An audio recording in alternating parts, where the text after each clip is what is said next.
Good afternoon. Hello दोस्तों, लल्ला classes में आपका स्वागत है। आशा करता हूँ कि आप लोग स्वस्थ होंगे, मस्त होंगे।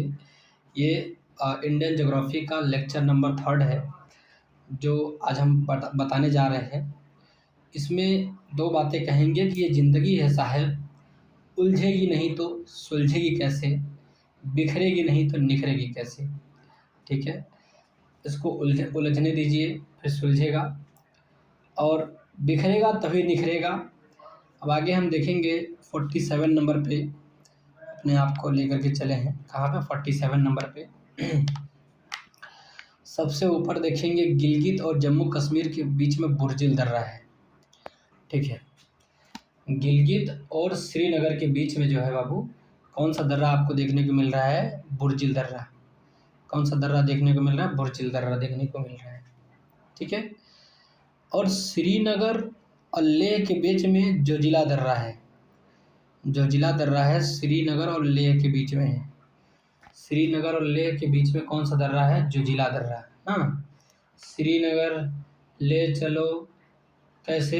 जहाज पे बैठा के। तो ऐसे याद रख लो, श्रीनगर ले चलो जहाज बैठा के। तो याद रखना, श्रीनगर और लेह के बीच में कोई दर्रा देखने को मिलेगा तो बाबू वो दर्रा होगा जोजिला दर्रा। कौन सा दर्रा होगा बाबू? जोजिला दर्रा होगा।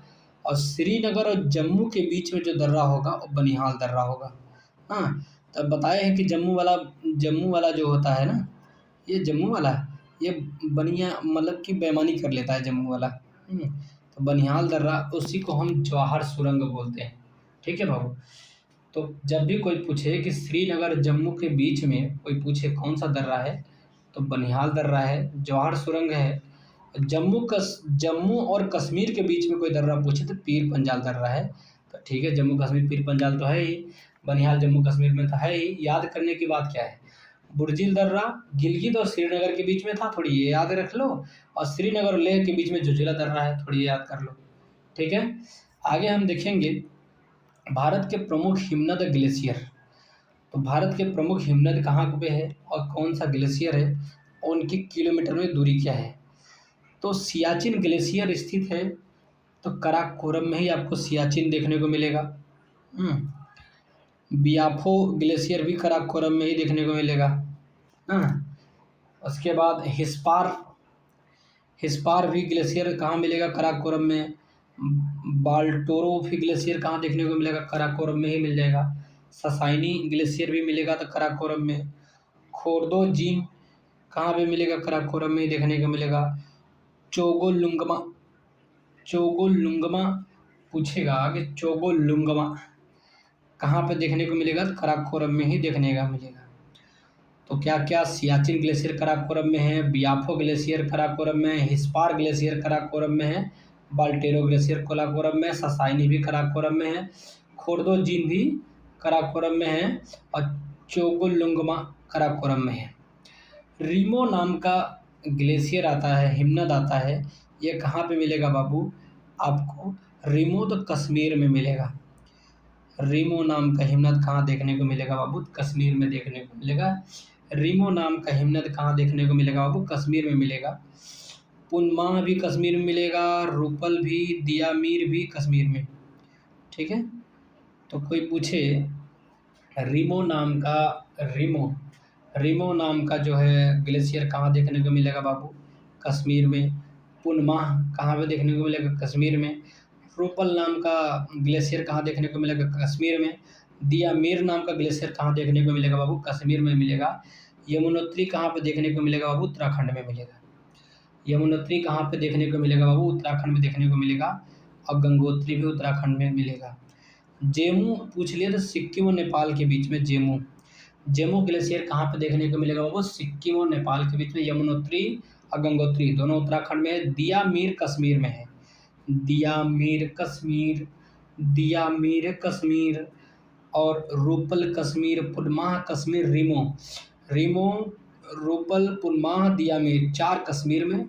चोगोलुंगमा कराकोरम में, खोर्दोजीन कराकोरम में, ससाइनी जो है कराकोरम में, बाल्टोरो कराकोरम में है, हिस्पार कराकोरम में है, बियाफो कराकोरम में है, सियाचिन कराकोरम में है। ठीक है, आगे बढ़ते हैं हम। आगे 49 नंबर की बातें लेके आएंगे हम। तो सियाचिन हिमनद कहाँ स्थित है? कोई पूछ लिया ना सियाचिन हिमनद स्थित कहाँ है, तो बताओ कहाँ स्थित है। अक्साई चीन के पश्चिम में देखने को मिलेगा आपको सियाचिन हिमनद देखने को मिलेगा, और गिलगित के पूरब में, नुब्रा घाटी के उत्तर में। गिलगिट के हम पूरब में देखेंगे और नुब्रा घाटी के उत्तर में देखेंगे, वहाँ पे आपको सियाचिन ग्लेशियर देखने को मिलेगा। तो कोई पूछे बाबू नुब्रा घाटी के उत्तर में देखने पे क्या मिलेगा, सियाचिन ग्लेशियर। गिलगित के पूरब में देखने को क्या मिलेगा, सियाचिन ग्लेशियर। अक्साई चीन के पश्चिम में देखने को क्या मिलेगा, अक्साई चीन से सियाचिन ग्लेशियर। इतनी चीज़ें जानते रहना चाहिए। चौराबाड़ी ग्लेशियर, अब बता चौराबाड़ी ग्लेशियर की बात करें तो यूके के रुद्रप्रयाग जिले में, अब यूके माने उत्तराखंड के रुद्रप्रयाग जिले में केदारनाथ मंदिर के उत्तर में स्थित है। हाँ, चौराबाड़ी ग्लेशियर है तो चौड़ा है भाई, उत्तराखंड में है चौराबाड़ी ग्लेशियर। अब केदारनाथ जी वहाँ पे हैं, जिला कौन सा है, रुद्रप्रयाग जिला है। केदारनाथ मंदिर के उत्तर में देखेंगे तो चौराबाड़ी ग्लेशियर देखने को मिलेगा। बहुत चौड़ा सा बाड़ी सा ग्लेशियर होगा केदारनाथ मंदिर के उत्तर में, रुद्रप्रयाग जिला है। आगे हम देखेंगे मिलाम हिमनद क्या है। कुमायूं क्षेत्र, ये भी उत्तराखंड में आपको देखने को मिलेगा। यहाँ से शारदा नदी का उद्गम हुआ है। तो कौन पूछे, शारदा मैया, वाह वाह। शारदा नदी का उद्गम जो होगा मिलाम हिमनद से होगा। मिलाम हिमनद से शारदा नदी का उद्गम हो जाता है, और शारदा नदी को काली गंगा के नाम से जाना जाता है। भैया काली मैया हैं, ये तो मिलेंगे ही भैया, कुमायूं क्षेत्र में है ये। तो याद रखना कि मिलाम हिमनद से शारदा नदी काली गंगा का उद्गम हुआ है, जो उत्तराखंड में है। हिमनद की बात करेंगे और नदियों की बात करेंगे तो बंदरपुर से यमुना नदी निकली है, जो भी उत्तराखंड में है। ठीक है। बारासिगरी जो है ये हिमाचल प्रदेश में चेनाब नदी निकली है। बारासिगरी हिमनद से कौन सी नदी निकली है, चेनाब ना।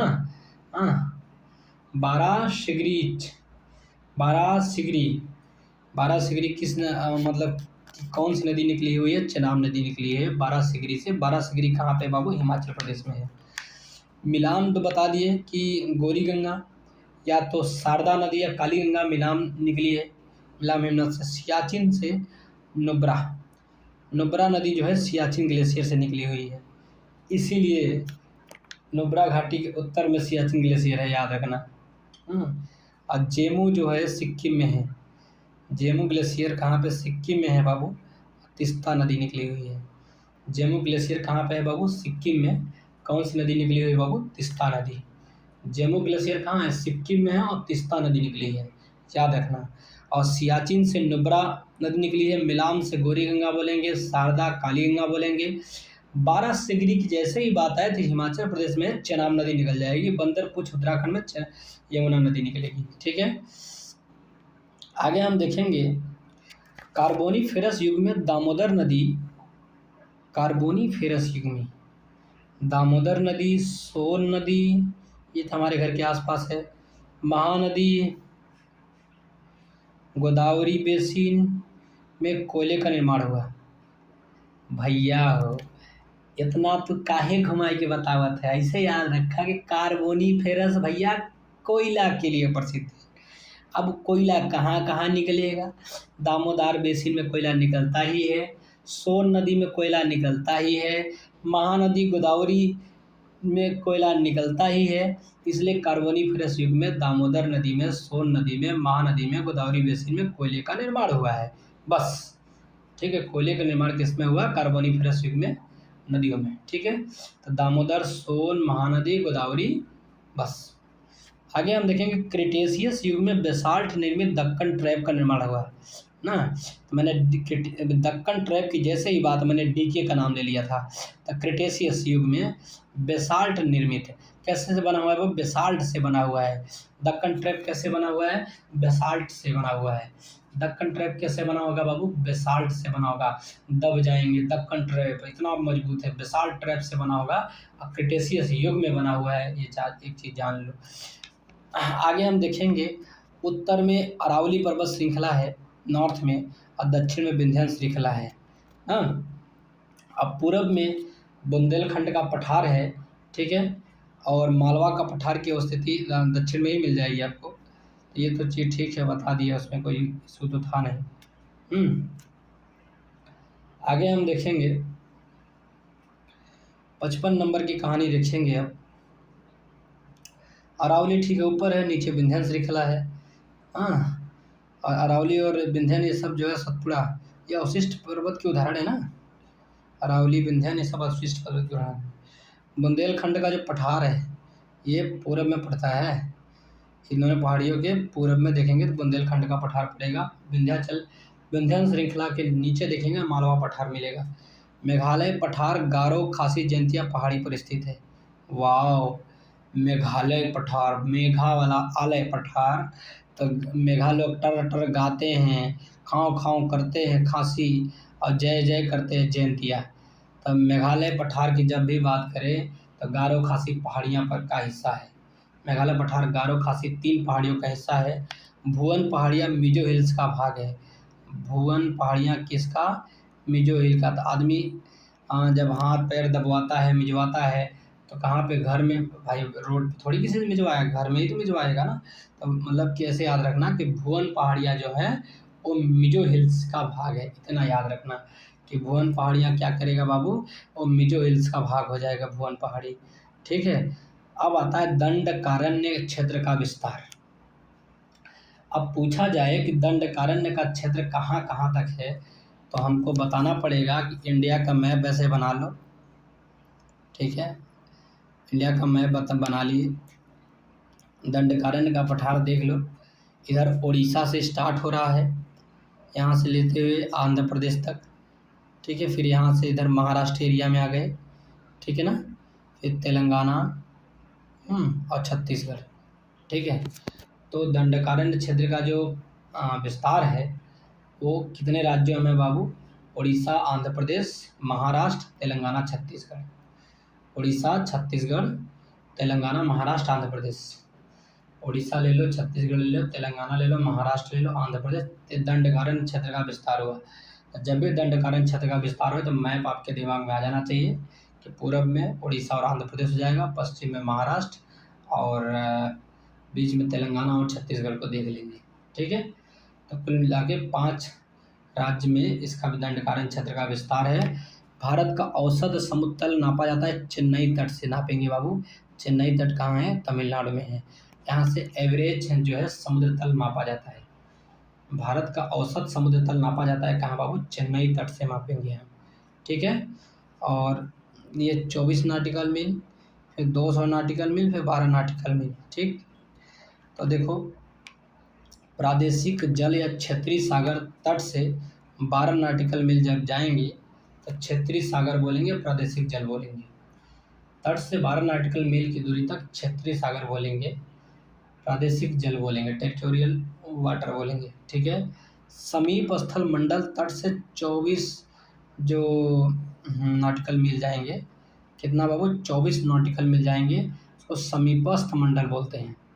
समीपस्थ मंडल को 24 नॉटिकल मील, और प्रादेशिक की जब भी बात आ जाए, क्षेत्रीय सागर की बात आ जाए तो 12 नॉटिकल मील होगा। समीपस्थ की बात करें तो तट से 24 नॉटिकल मील, और EEZ अन्य इकोनॉमिक आर्थिक क्षेत्र पूछ ले तो तट से 200 नॉटिकल मील की दूरी पे जाएगा, तो क्या बोलेंगे?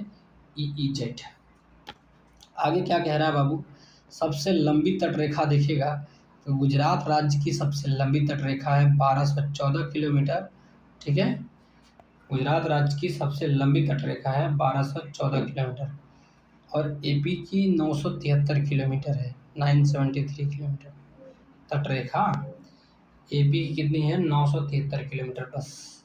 लेकिन गुजरात की तट रेखा सबसे लंबी है 1214 किलोमीटर। स्टेट्स या यूनियन टेरेटरी में देखेंगे, अंडमान निकोबार द्वीप समूह की 1962 किलोमीटर तट रेखा है। बाप रे बाप, गुजरात की बस 1214 किलोमीटर तट रेखा है। अंडमान निकोबार द्वीप समूह की तट रेखा कितने किलोमीटर की है? तो 1962 किलोमीटर की। वाह रे वाह, अंडमान निकोबार द्वीप समूह 1962 किलोमीटर है, और गुजरात का 1214 किलोमीटर है। गुजरात का कितना है बाबू? 1214 किलोमीटर है। तटीय राज्यों की संख्या के बारे में हम देखेंगे, तटीय राज्य टोटल संख्या कितनी है बाबू? 9 है, 9 तटीय राज्य हैं। ठीक है, अब हम मैप बनाए हैं तो देखो, गुजरात के बाद में महाराष्ट्र भी तटीय राज्य में है, गोवा में भी तटीय राज्य है, फिर उसके बाद कर्नाटक भी, फिर केरला, उसके बाद में जो तमिलनाडु भी है। केरला के बाद तमिलनाडु, फिर इधर आ जाएंगे आप आंध्र प्रदेश भी तटीय राज्य है, उड़ीसा भी तटीय राज्य है, पश्चिम बंगाल भी तटीय राज्य है। ठीक है, तो टोटल कितने तटीय राज्य हैं बाबू? टोटल जो है 9 तटीय राज्य हैं। कितने तटीय राज्य है बाबू? 9 तटीय राज्य हैं। सबसे बड़ा तट किसका है? गुजरात का है, 1214 किलोमीटर। और यूनियन टेरिटरीज में देखेंगे तो 1962 किलोमीटर अंडमान द्वीप का है। किसका? अंडमान द्वीप का है। और सबसे कम देखेंगे तो आंध्र प्रदेश का देखने को मिलेगा। ठीक है, स्टेट में।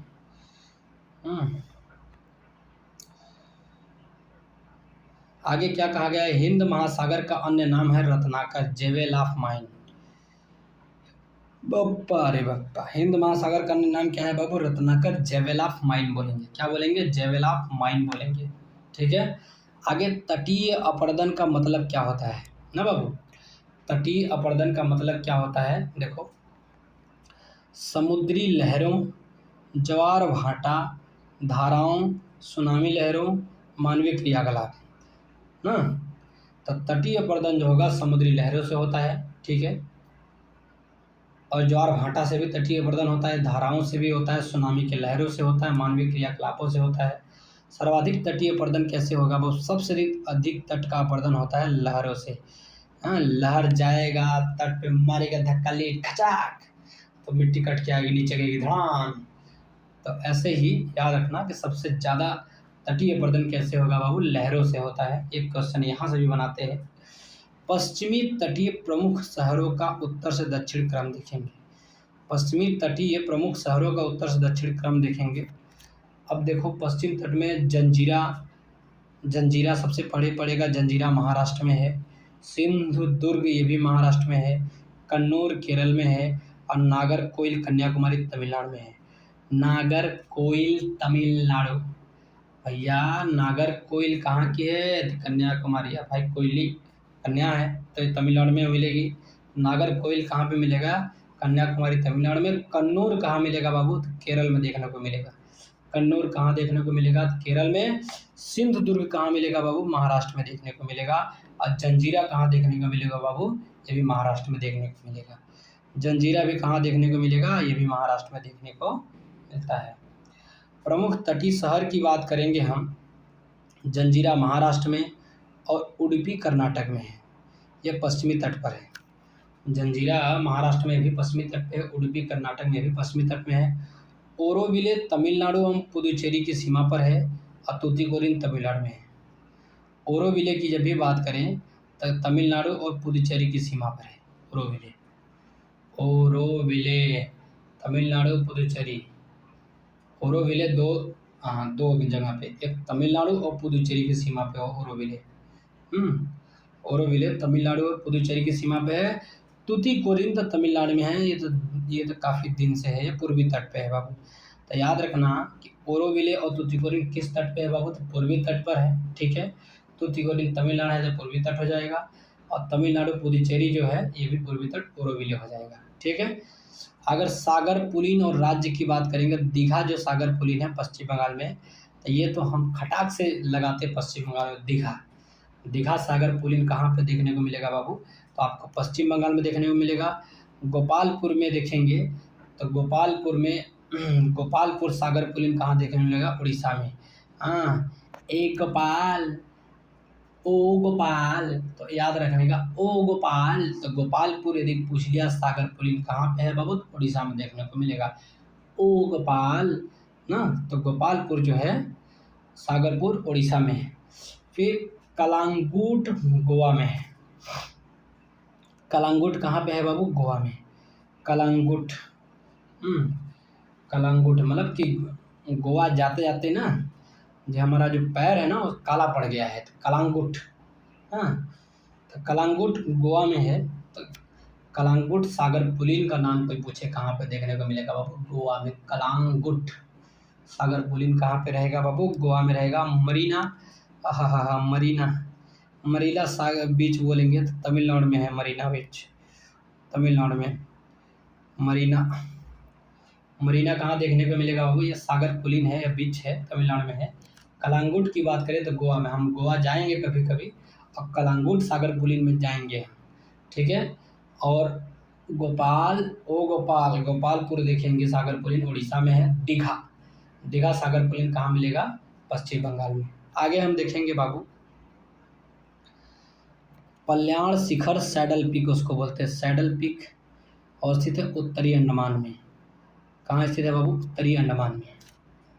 सैडल पीक या कल्याण शिखर बोलते हैं इसको, सैडल पीक या कल्याण शिखर बोलते हैं। कहाँ पे स्थित होगा बाबू? उत्तरी अंडमान में स्थित होगा। कहाँ पे स्थित होगा? ये उत्तरी अंडमान में स्थित होगा। यह पूरे अंडमान एंड निकोबार द्वीप समूह की सबसे ऊंची चोटी है। सबसे कैसी चोटी है बाबू? सबसे ऊंची चोटी है। यह पूरे अंडमान एवं निकोबार द्वीप समूह की सबसे ऊंची चोटी है। अंडमान निकोबार द्वीप समूह की सबसे ऊंची चोटी कौन है? सैडल पीक है, कल्याण शिखर। सच्चो मतलब द्वीपों में जो सबसे ऊंची चोटी कोई पूछे तो सैडल पीक, कल्याण शिखर उत्तरी अंडमान में है। पूरे अंडमान निकोबार द्वीप समूह में सबसे ऊंची चोटी देखने को मिलेगा सैडल पीक देखने को मिलेगा। और किस में है? उत्तरी अंडमान में है। क्या ध्यान रखना, सैडल पीक कहाँ पे रहेगा बाबू?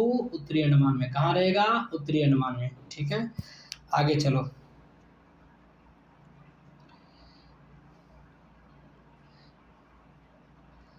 अब महत्वपूर्ण जल संधियां। ठीक है बाबू, अब ये जल संधियां भी बड़ी अच्छी होती हैं, बहुत क्वेश्चंस आते हैं इसमें से। तो देखो, हमको कोई टेंशन लेने की बात नहीं है, मस्ती मस्ती में पढ़ना है, मस्ती मस्ती में समझ लेना है, मस्ती मस्ती में एग्ज़ाम देके क्रैक कर लेना है। टेंशन लेने से कुछ होता नहीं है। हमेशा खुश रहो, मस्त रहो, स्वस्थ रहो, और ऑलवेज बी हैप्पी। हमेशा जो है हैप्पी रहो। देखो, जिसने अपने समय को बर्बाद किया है, एक दिन समय भी उसे बर्बाद कर देगा। I wasted my time, today time doth waste me. तो इसलिए मैं बोलूँगा कि बाबू ध्यान से सुनना है महत्वपूर्ण जल संधियों के बारे में। 8 डिग्री की चैनल है, 8 डिग्री के चैनल को मिनिकॉय और मालदीव जोड़ती है ना। तो आपको याद रखना, कैसे याद रखोगे कि 8 डिग्री चैनल मिनिकॉय और मालदीव को जोड़ती है ना। तो मिनिकॉय और मालदीव, तो जहाँ मी और माँ आ जाए, मीमा, तो वो 8 डिग्री चैनल पे होगी। मिनिकॉय और मालदीव कितने पे होगा बाबू? 8 डिग्री चैनल पे। ठीक है, दोनों माँ से स्टार्ट हो रहा है, मीमा, तो मिनिकॉय और मालदीव। ठीक, हाँ। आगे 9 डिग्री चैनल की जो बात होगी, 9 डिग्री चैनल पे मिनिकॉय और लक्षद्वीप ना। अब मिनिकॉय लक्ष्य होगा, जिसका मिनिकॉय लक्ष्य होगा 9 डिग्री पे चैनल पे मिलेगी। आप ऐसे याद रखो कि जिसका लक्ष्य जो होगा मिनिकॉय होगा, तो मिनिकॉय और लक्षद्वीप जो है 9 डिग्री चैनल पे मिलेगा। 9 डिग्री चैनल पे मिनिकॉय लक्ष्य होता है, तो मिनिकॉय और लक्षद्वीप। ठीक है, और 10 डिग्री चैनल की बात करें तो भाई ये तो राजाओं का होता है। लघु अंडमान व कार निकोबार के मध्य होता है। अंडमान लघु होता है, अब कार चलाएंगे निकोबार में चलाएंगे। लघु अंडमान कार निकोबार में 10 डिग्री चैनल। तो लघु अंडमान और कार निकोबार में कितने डिग्री चैनल की बात हो रही है बाबू? 10 डिग्री चैनल की बात हो रही है। लघु अंडमान और कार निकोबार में कितने डिग्री चैनल की बात हो रही है बाबू? तो 10 डिग्री चैनल की बात हो रही है। तो हमेशा याद रहना चाहिए कि लघु अंडमान और कार निकोबार में 10 डिग्री चैनल था। हम जो कार चलाएंगे ना 10 की स्पीड से चलाएंगे कार निकोबार लघु अंडमान में, तो 10 डिग्री चैनल हो जाएगा। और 9 डिग्री चैनल में जब भी याद रखेंगे मिनिकॉय जिसका लक्ष्य होगा, तो 9 डिग्री चैनल में मिनिकॉय उसका लक्ष्य होगा 9 डिग्री चैनल में। और 8 डिग्री चैनल में तो मालदीव है और मिनिकॉय द्वीप है। तो मिनिकॉय द्वीप और मालदीव के बीच में जब भी बात होगा, मालदीव के बीच में 8 डिग्री चैनल को जोड़ेगा। आगे हम देखेंगे डंकन पैसेज। डंकन पैसेज की बात करेंगे हम, लघु अंडमान और दक्षिण अंडमान के मध्य में है। तो देखो भाई, अब लघु अंडमान और दक्षिण अंडमान के बीच में हमको जाना, तो डंका के चोट पे जाऊंगा मैं। लघु अंडमान और दक्षिण अंडमान के यदि बीच में जाना है तो कैसे जाओगे? डंके की चोट में जाना है। कैसे जाना है बाबू? तो डंके की चोट में जाना है, कोई दिक्कत नहीं होना चाहिए। कोको चैनल जो स्थित होता है, कोको चैनल कोको द्वीप म्यांमार व उत्तरी अंडमान के मध्य स्थित है ना। कोको कोको कोको कोको करके उत्तरी अंडमान में चले जाएंगे। कोको कोको चले, कोको चैनल की बात कर ले, कोको कोको करके उत्तरी अंडमान में चले जाएंगे। कोको कोको करके उत्तरी अंडमान में चले जाएंगे। कोको कोको करके उत्तरी अंडमान में चले जाएंगे, याद रखना इतना। कोको चैनल कोको द्वीप म्यांमार में और उत्तरी अंडमान के मध्य स्थित है। पाक स्ट्रेट की बात करें, तो भैया पाक स्टेट श्रीलंका और तमिलनाडु के बीच में है। जो निचवा तमिलनाडु है वहीं से थोड़ा सा अलग हो गया श्रीलंका। तो पाक स्टेट की बात करें तो श्रीलंका और तमिलनाडु के बीच में है। अब मन्नार की खाड़ी तमिलनाडु और श्रीलंका के बीच में है। तो याद रखना पाक स्टेट और तमिलनाडु, पाक स्टेट की बात कर लो और मन्नार की खाड़ी की बात कर लो, दोनों तमिलनाडु श्रीलंका के बीच में है। ठीक है, पाक स्टेट और मन्नार की खाड़ी की जब भी बात करें, मन्नार की खाड़ी भैया पहला तमिलनाडु, दूसरा श्रीलंका। पाक स्टेट की बात करें, पहला तमिलनाडु, दूसरा श्रीलंका के बीच में है। ठीक है, आगे आता है बैरन द्वीप ज्वालामुखी।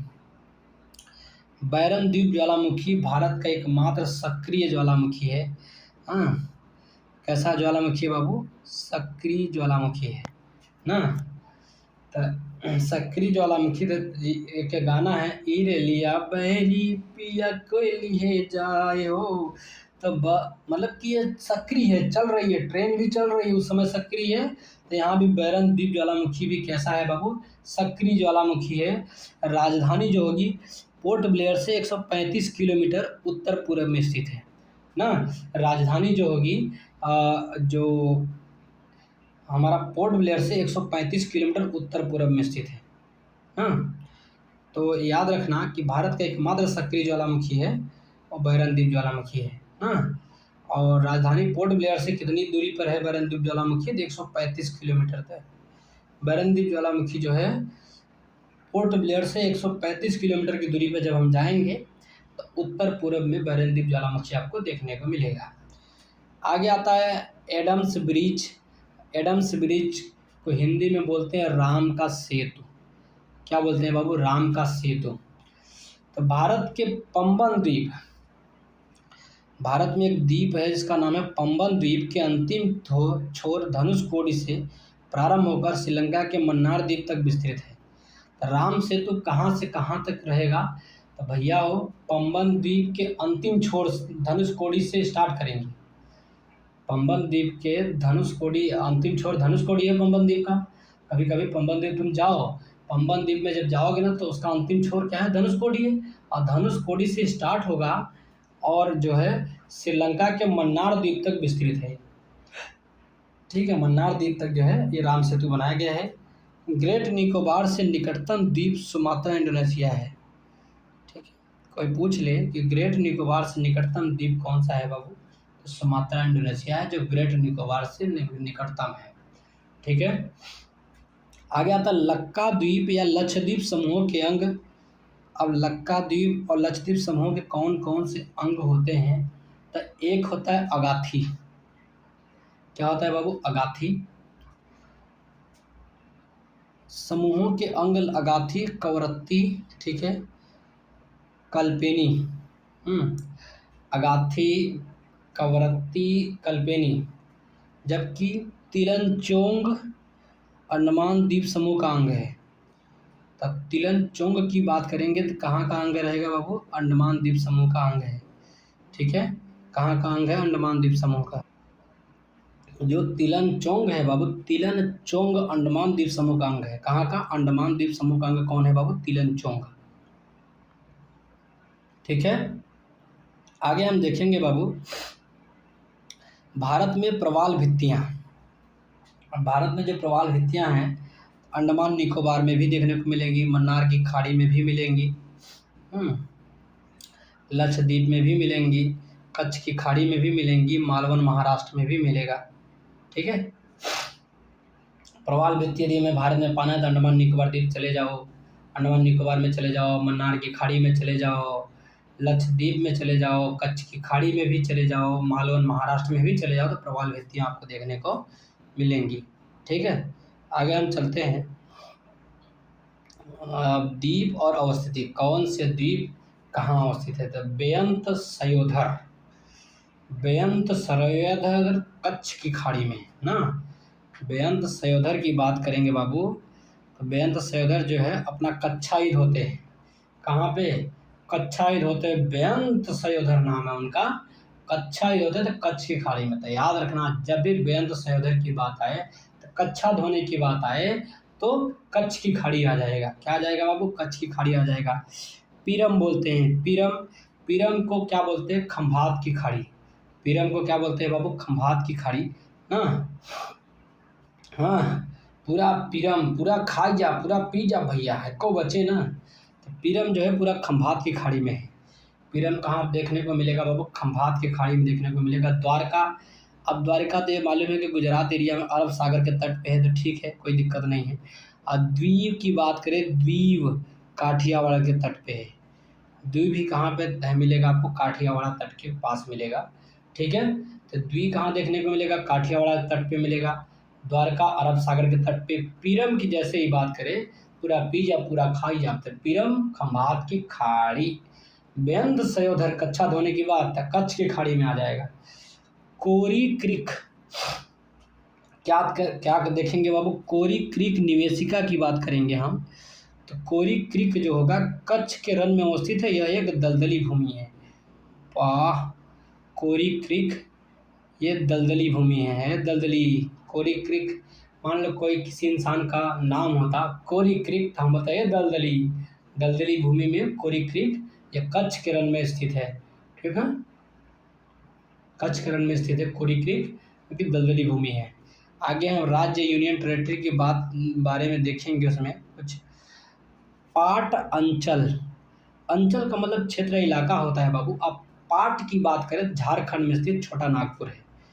पाट अंचल की बात कर लें तो भाई पाट है जहाँ पे एकदम गाजा गया है, उसके तह पे उसके तह, उसके तह पे उसके तह।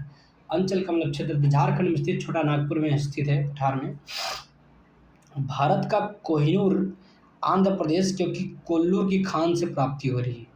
तो भारत का जो कोहिनूर होगा मिलेगा बाबू, कोहिनूर मिलेगा कहाँ पे? आंध्र प्रदेश में मिलेगा। वाह, भारत का कोहिनूर आंध्र प्रदेश है, क्योंकि कोल्लूर की खान से प्राप्ति होती है।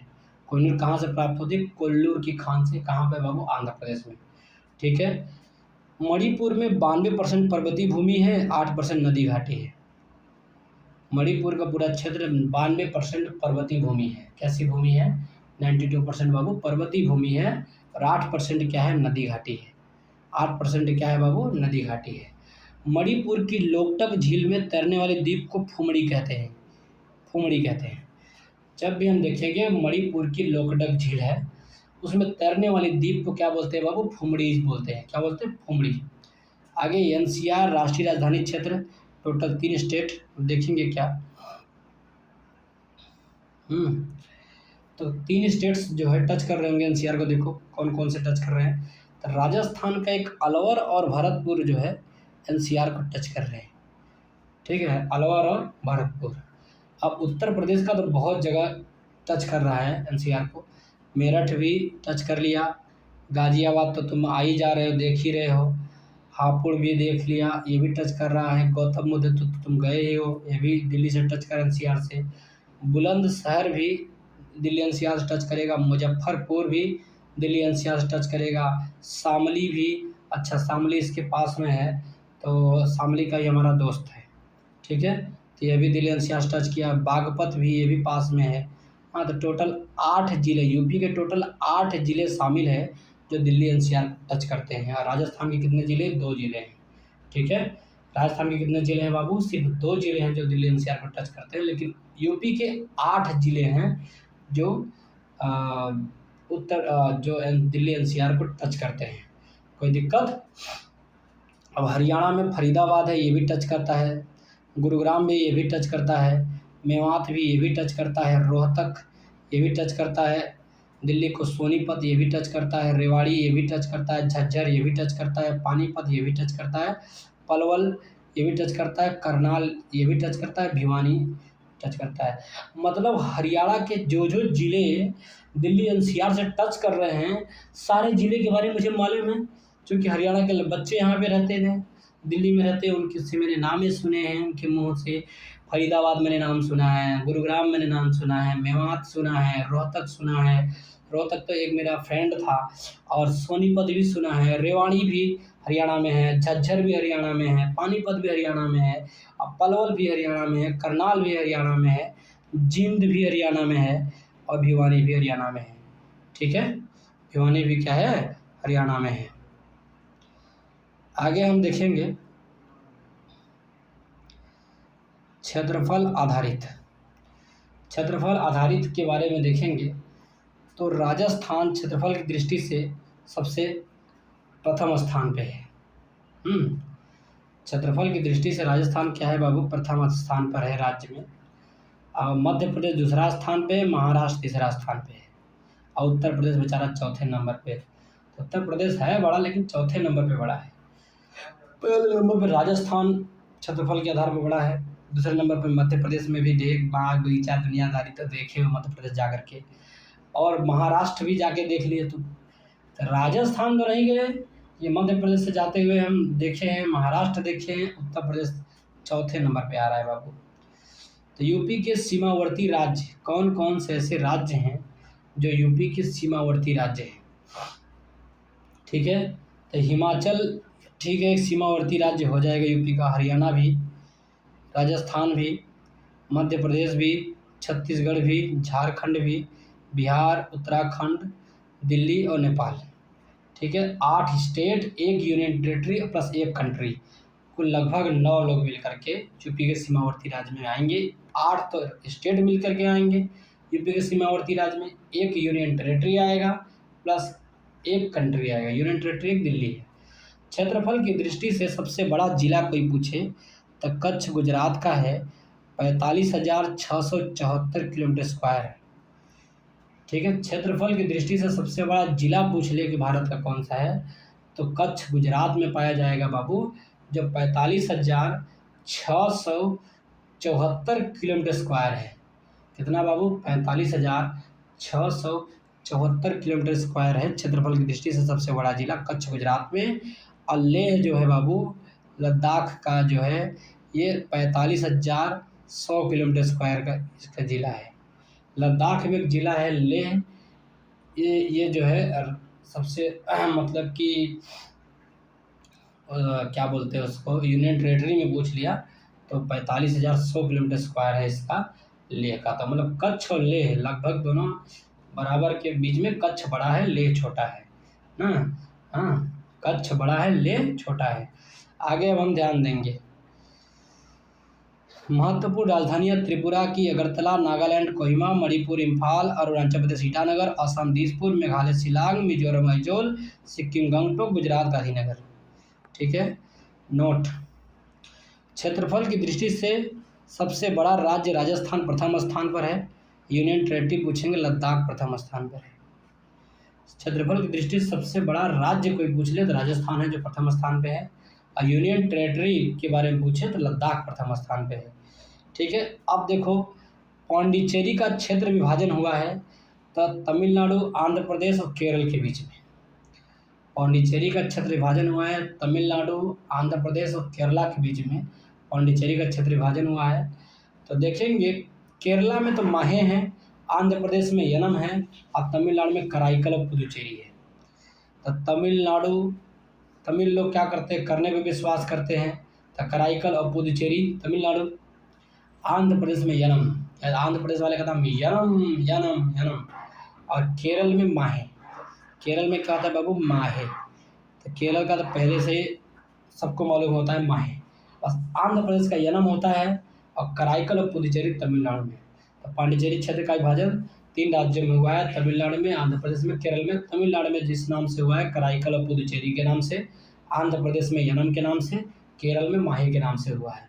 ठीक है, आगे हम देखते हैं, अब यही जो है लेक्चर को समाप्त करते हैं, और लेक्चर को समाप्त करने के बाद में हम आपसे सिर्फ एक ही चीज़ कहेंगे कि लाइक करो, सब्सक्राइब करो, कमेंट करो, और मतलब कि एकदम फेमस कर दो, मस्त रहो, स्वस्थ रहो। ठीक है, बेस्ट ऑफ लक।